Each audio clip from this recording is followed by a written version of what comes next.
Bismillahirrahmanirrahim.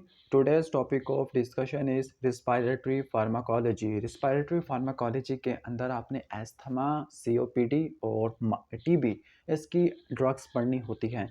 तो जो TB वाला था हमने उसको कीमो वाले वीडियोस के अंदर हमने कवर कर चुके हैं। ठीक हो गया टीबी वगैरह को। बाकी अगर आप चाहते हो कि वीडियो इस तरह की आनी चाहिए टीबी के ऊपर, तो आपने वीडियो को लाइक और चैनल को सब्सक्राइब करना होगा। इस वीडियो के अंदर हम प्रॉपर रिस्पायरेटरी फार्माकोलॉजी स्टार्ट करने वाले हैं एस्थमा, और दूसरी तरफ आपको नजर आएगा सीओपीडी।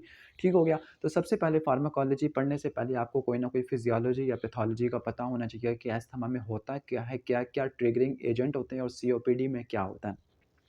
बात करते हैं एस्थमा। तो एस्थमा सिंपली अगर मैं कहूँ ये type 1 immediate anaphylactic hyper sensitivity reaction है, जिसके अंदर सबसे पहले एंटीजन का एक्सपोजर होगा और उसकी वजह से आईजीई एंटीबॉडी बनना शुरू हो जाएगी।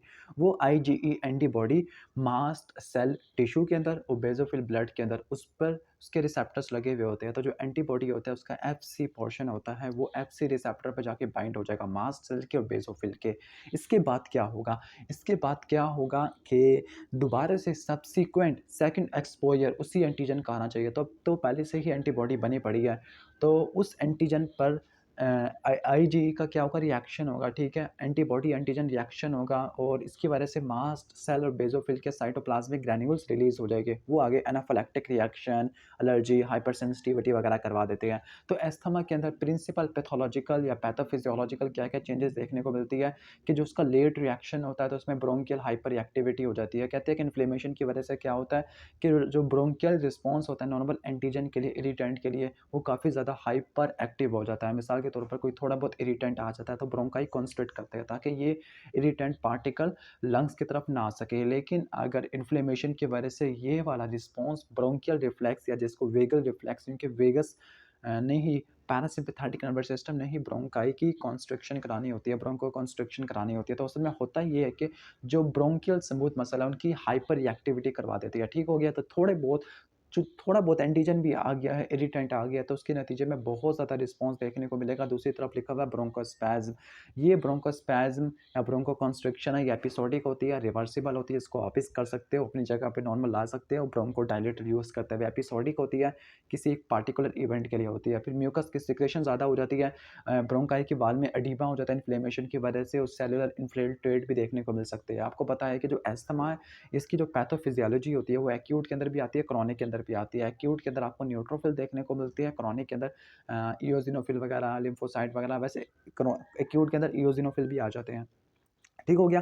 तो एस्थमा के पैथोफिजियोलॉजिकल चेंजेस आपने देख ली हैं। तो दोबारा से बता देता हूँ कि सबसे पहले क्या होगा, एक एंटीजन आएगा जिसके खिलाफ बंदा क्या होगा, काफ़ी ज़्यादा सेंसिटिव होगा, एलर्जिक होगा। तो पहले आईजीई बनेगी, फिर दोबारा से सब्सिक्वेंट एक्सपोजर होगा, तो फिर क्या होगा, मास्ट सेल से हिस्टामिन वगैरह रिलीज हो जाती है, क्योंकि हिस्टामिन पहले से बने बनाए मालिक्यूल्स होते हैं। तो इसकी वजह से जो इनिशियल रिस्पॉन्स देखने को मिलता है, सॉरी, हाँ, जो इनिशियल रिस्पॉन्स देखने को मिलता है वो एक क्या होता है, ब्रोंकोस्पैज़म देखने को मिलता है। फिर इसके बाद जो लेट रिस्पॉन्स होता है, लेट रिस्पॉन्स के अंदर आपको ब्रोंकियल हाइपर एक्टिविटी देखने को मिलती है, क्योंकि लेट रिस्पॉन्स को करवाने वाले, इनिशिएट करवाने वाले ल्यूकोट्राइन्स होते हैं। ठीक हो गया। ल्यूकोट्राइन C4, D4, E4, इनको slow reacting substance of anaphylaxis भी बोलते हैं। उनको रिलीज होने में काफ़ी ज़्यादा टाइम लगता होता है, इनको बनने में भी टाइम लगता होता है। That is why they are late acting component. ठीक हो गया। तो जो अर्ली एक्टिंग कंपोनेंट है इसमें हिस्टामिन आ जाते हैं, और लेट एक्टिंग कंपोनेंट के अंदर आप कह सकते हो कि ल्यूकोट्राइन वगैरह आ जाते हैं। ठीक हो गया। जो अर्ली रिस्पॉन्स ब्रोंको कंस्ट्रक्शन देखने को मिलता है, और जो लेट रिस्पॉन्स होता है वो इन्फ्लेमेशन। इन्फ्लेमेशन की वजह से आपको ब्रोंकियल हाइपर एक्टिविटी देखने को मिल सकती है, इन्फ्लेमेशन की वजह से एडीमा देखने को मिल सकता है, इसी इन्फ्लेमेशन की वजह से आपको सेलुलर इन्फिल्ट्रेट वगैरह देखने को मिल सकते होते हैं। ठीक हो गया। अब यहाँ तक तो हमने एस्थमा वगैरह को देख लिया। अब हम थोड़ा सा सीओपीडी को भी देख लेते हैं। सीओपीडी का क्या मतलब होता है, क्रोनिक ऑब्स्ट्रक्टिव पल्मोनरी डिजीज। ये असल में दो डिजीज का कॉम्प्लेक्स होता है, एक होता है एम्फाइसीमा, दूसरा होता है क्रॉनिक ब्रोंकाइटिस। इन दोनों को मिला के हम सीओपीडी कहते हैं कि जो सीओपीडी के अंदर क्या होता है, जो हमारा एयरवेज होती है, ट्रैकियल ब्रोंकियल ट्री होता है, ट्रैकियो ब्रोंकियल ट्री होता है, और जो लंग्स का पैरेन्काइमा होता है उसमें स्ट्रक्चरल डैमेज आ जाता है। और ये जो स्ट्रक्चरल डैमेज होता है, अस्थमा को रिवर्सिबल कहते हैं, क्योंकि इसकी जो ब्रोंकोस्पैज्म होता है उसको रिवर्स कर सकते हैं, इन्फ्लेमेशन को भी वापस ला सकते हैं। लेकिन ये वाला जो सीओपीडी होता है ये इरिवर्सिबल होता है, ये प्रोग्रेसिव होता है। ठीक हो गया। ये चलता रहेगा, एम्फीसीमा चलता रहेगा जब तक पूरा का पूरा लंग्स ऑर्गन्स टिश्यू डिस्ट्रॉय नहीं हो जाता। इसके अंदर आपको कह सकती है कि अगर किसी के अंदर एस्थमा हो गया तो फिर एस्थमा सीओपीडी के साइन सिम्टम को मज़ीद एग्रावेट कर सकता है, जिसके अंदर वीज़िंग, कफ, शॉर्टनेस ऑफ ब्रेथ आ सकती है। ठीक हो गया? ये वगैरह। तो एक तरफ से हम ये कह सकते हैं कि जो एस्थमा है ये ऑब्स्ट्रक्टिव और ये रिस्ट्रिक्टिव डिज़ीज़ है। ओके, इसके बाद हम चलते हैं स्ट्रेटजी ऑफ ट्रीटमेंट की, स्ट्रेटजी ऑफ ट्रीटमेंट। लेकिन इससे पहले आपको थोड़ा बहुत सीओपीडी और अस्थमा में डिफरेंस पता होना चाहिए, क्योंकि यहाँ पे जगह खत्म हो गई तो मैं यहाँ पे लिख नहीं सका। तो सीओपीडी और अस्थमा में क्या डिफरेंस होता है? पहला डिफरेंस ये होता है कि जो अस्थमा होता है वो यंगर पेशेंट के अंदर रिलेटिवली कॉमन होता है, लेकिन लॉन्गर में भी हो सकता है। लेकिन जो अस्थमा होता है वो मेनली किसी न किसी एलर्जिक पार्टिकल की वजह से, और ये यंगर के अंदर ज़्यादा कॉमन होता है। लेकिन जो सीओपीडी होता है वो ओल्ड स्मोकर के अंदर, ठीक है? ठीक है? और किसी जो लॉन्ग टर्म स्मोकर्स होते हैं उनके अंदर ज़्यादा प्रीवैलेंट होता है। इसके अलावा जो अस्थमा होता है, अस्थमा के अंदर इओसिनोफिल होते हैं, क्योंकि इमीडिएट हाइपर सेंसिटिविटी रिएक्शन है, आईजीई वाला रिस्पॉन्स है, तो उसके अंदर इओसिनोफिल की इन्फिल्ट्रेशन ज़्यादा होती है। जबकि ये वाला सीओपीडी, इसके अंदर न्यूट्रोफिल की, क्योंकि रिलेटिवली हम कह सकते हैं कि एक्यूट के अंदर एक्यूट इन्फ्लेमेशन ज़्यादा डोमिनेट कर रही होती है, तो यहाँ पर न्यूट्रोफिल का इन्फिल्ट्रेशन देखने को मिलती है, यहाँ पर इओसिनोफिल की देखने को मिलती है। कहते हैं कि जो अस्थमा है, अस्थमा रिवर्सिबल होता है, ठीक है? मतलब इसको ब्रोंकोस्पैज़म को आप वापस ठीक कर सकते हो ब्रोंकोडायलेटर यूज़ करते हुए। ये सारी तीनों क्या ब्रोंकोडायलेटर्स होती है, ये वाली तीनों। लेकिन जो सीओपीडी है ये इरिवर्सिबल होता है और नॉन प्रोग्रेसिव होता है, ठीक हो गया? और जो कॉर्टिकोस्टेरॉइड अगर हम अस्थमा में यूज़ करें तो कॉर्टिकोस्टेरॉइड काफ़ी ज़्यादा इंपॉर्टेंट होते हैं, प्रोफाइलैक्सिस के तौर पर, ट्रीटमेंट के तौर पर अच्छे तरीके से काम आ सकते हैं। लेकिन जो सीओपीडी है, सीओपीडी के अंदर स्टेरॉइड्स का रोल ना होने के बराबर होता है, नेग्लिजिबल होता है। तो अगर आप ये वाला देखोगे, इस स्केच में देखोगे स्ट्रेटजी ऑफ ड्रग थेरेपी के अंदर, तो यहाँ पर मैंने कॉर्टिकोस्टेरॉइड्स लिखा हुआ है, यहाँ पे स्टेरॉइड्स, लेकिन वहाँ पर सीओपीडी की ड्रग स्ट्रेटजी के अंदर मैंने कोई स्टेरॉइड नहीं लिखा हुआ। इसका मतलब स्टेरॉइड्स ज़्यादा हेल्पफुल नहीं होते सीओपीडी के अंदर, लेकिन स्टेरॉइड अस्थमा के अंदर काफ़ी ज़्यादा बेनिफिशियल होते हैं। अब यहाँ पर हम पहले अस्थमा की देख लेते हैं, स्ट्रेटजी ऑफ ड्रग थेरेपी। तो जो अस्थमा का जो एक्यूट सिम्पटम आता है वो ब्रोंकोस्पैज़म आता है, तो उसको रिलीव करने के लिए हम 3 तरह के ड्रग यूज़ कर सकते हैं। पहला तो साबा, दूसरा M3 एंटागोनिस्ट होते हैं और तीसरा थियोफाइलिन होता है। जो साबा है शॉर्ट एक्टिंग बीटा 2 एगोनिस्ट, इसके अंदर एग्जांपल आ जाती है एटीएम की, एल्बुटेरॉल आता है, ठीक है? टी से आता है टेरब्यूटालिन, और एम से मेटाप्रोटिरानोल आता है। जबकि M3 एंटागोनिस्ट के अंदर कुछ नॉन सेलेक्टिव होते हैं, जिस तरह आपको पता है कि एट्रोपिन होता है, इप्राट्रोपियम होता है, जबकि कुछ सेलेक्टिव होते हैं M3 के लिए, ठीक हो गया? और लॉन्गर एक्टिंग होते हैं, जैसे ट्रियोट्रोपियम आ गया, एक्लिडिनियम आ गया, ओमिक्लिडिनियम आ गया, ये स्पेसिफिक होती है। और थियोफाइलिन वगैरह ये भी एक्यूट सिम्पटम को रिलीव करने के लिए इस्तेमाल होती है। क्रॉनिक लेवल के ऊपर जो कंट्रोल करते हैं इन्फ्लेमेशन को, तो उसके अंदर मजीद 2 ड्रग आ जाती है, एक होती है एंटी इन्फ्लेमेटरी और दूसरी तरफ ल्यूकोट्राइन एंटागोनिस्ट आ जाती है। वैसे ये भी एंटी इन्फ्लेमेटरी के अंदर आ जाते हैं।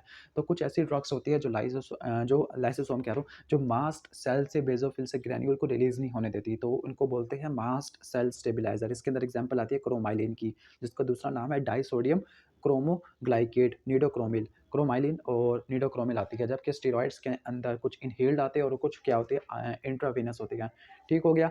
जो प्रेडनिसोन होता है, प्रेडनिसोन क्या है? ओरल है। तो जो ओरल स्टेरॉइड होता है इसमें आता है प्रेडनिसोन, ये उस वक्त यूज़ करते हैं जब दूसरी थेरेपी फेल हो जाती है क्रॉनिक लेवल के ऊपर। जबकि लोकली अप्लाई करते होते हैं एरोसोल के फॉर्म में, इनहेलेशन के फॉर्म में, तो वो इसके अंदर आ जाती है बैक्लोमेथासोन, ब्यूडिसनाइड, डेक्सामेथासोन आ जाता है, फ्लूनासिलाइड आ जाता है, फ्लूटाकिसोन, मोमिटासोन, ठीक हो गया? तो ये इनहेल्ड आती है। इसमें मेनली आपने बैक्लामेथासोन और डेक्सामेथासोन का नाम नहीं भूलना। इसके अलावा कुछ इंट्रावीनस स्टेरॉइड भी आ जाती है। जो इंट्रावीनस स्टेरॉइड्स होते हैं वो सीवियर अस्थमा में, जो रिफ्रैक्टरी अस्थमा होता है, जो किसी और ड्रग से ठीक नहीं हो रहा, तो उसके लिए इस्तेमाल होती है, जिसमें प्रेडनिसोलोन आ जाता है और हाइड्रोकोर्टिसोन आ जाता है, ठीक हो गया? जो प्रेडनिसोलोन है वो असल में प्रेडनिसोन का ही एक्टिव मेटाबोलाइट होता है। एंटीबॉडीज़ आ जाती है, कुछ एंटीबॉडीज़ क्या करती है, मोनोक्लोनल एंटीबॉडीज़ होती है जो आईजीई को डिस्ट्रॉय कर देती है। उसके अंदर एग्जांपल आती है ओमेलिजुमाब की, और कुछ इंटरल्यूकिन्स के अगेंस्ट होती है, जिस तरह इंटरल्यूकिन 4 और 13 के लिए जो होती है वो होती है डोपिलिमाइब होती है। इन सब के आखिर में यूएमएबी आता है, इसका मतलब ये मोनोक्लोनल एंटीबॉडी है। जबकि बेनरेलिजुमाब, मिनोलिजुमाब और रेसलिजुमाब ये होती है इंटरल्यूकिन 5 के लिए। जबकि डी वाली है डुपिलुमाब, ये होती है इंटरल्यूकिन 4 और 13 के लिए होती है। जबकि ल्यूकोट्राइन एंटागोनिस्ट होती है, ये मेनली प्रोफाइलैक्सिस के लिए इस्तेमाल होती है, जबकि ये ट्रीटमेंट के लिए इस्तेमाल होते हैं। प्रोफाइलैक्सिस का मतलब होता है प्रिवेंशन, डिजीज़ से पहले प्रिवेंशन, कि एहतियात इलाज से बेहतर है। तो लिपोक्सिजीनेस इनहिबिटर के अंदर जो एंजाइम होता है, जो ल्यूकोट्राइन C4D4E4, जिनको slow reacting substance of anaphylaxis बोलते हैं, इनको बनाने के अंदर इन्वॉल्व होता है। तो उसके अंदर एग्जांपल आती है ज़िलियोटिन की आती है।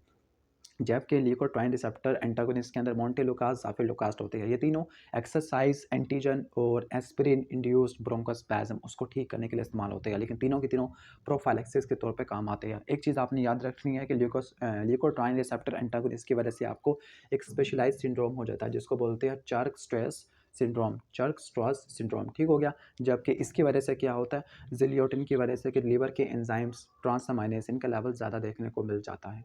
बाकी हम इनको सेपरेट वीडियोस में कवर करेंगे। इसके बाद स्ट्रेटजीज देख लेते हैं सीओपीडी के लिए। तो सीओपीडी के अंदर ब्रोंकोडायलेटर इस्तेमाल करते हैं, लेकिन जो ब्रोंकोडायलेटर ज़्यादा इंपॉर्टेंट होते हैं वो लामा वाले ज़्यादा इंपॉर्टेंट होते हैं, लॉन्ग एक्टिंग मस्करीनिक एंटागोनिस्ट, स्पेसिफिकली जो M3 के होते हैं। टियोट्रोपियम होता है, एक्लिडिनियम होता है, ओमेक्लिडिनियम होता है, ठीक हो गया। इसलिए यूज़ करते हैं बिकॉज जो बीटा 2 एगोनिस्ट होते हैं वो ट्रेमर्स और एरिथमिया को मज़ीद प्रेसिपिटेट कर जाते हैं। और जो सीओपीडी के पेशेंट होते हैं मोस्टली अगर 80% पेशेंट अगर हमारे पास आते हैं तो उनके अंदर कुछ ना कुछ कार्डियोवैस्कुलर एब्नॉर्मैलिटीज़ देखने को मिलती है। और बीटा 2 एगोनिस्ट अगर यूज़ करें तो उसकी वजह से आपको ट्रेमर्स देखने को मिल सकते हैं, एरिथमिया देखने को मिल सकता है, क्योंकि बीटा 2 रिसेप्टर कुछ ना कुछ हार्ट के ऊपर और कुछ ना कुछ स्केलेटल मसल के ऊपर पड़े हुए होते हैं। तो इसको मिनिमाइज़ करने के लिए लामा यूज़ करते हैं एज़ कम्पेयर टू लाबा, जबकि थियोफाइलिन और रोफ्लिमुलास्ट भी यूज़ करते हैं। रोफ्लिमुलास्ट क्या होती है,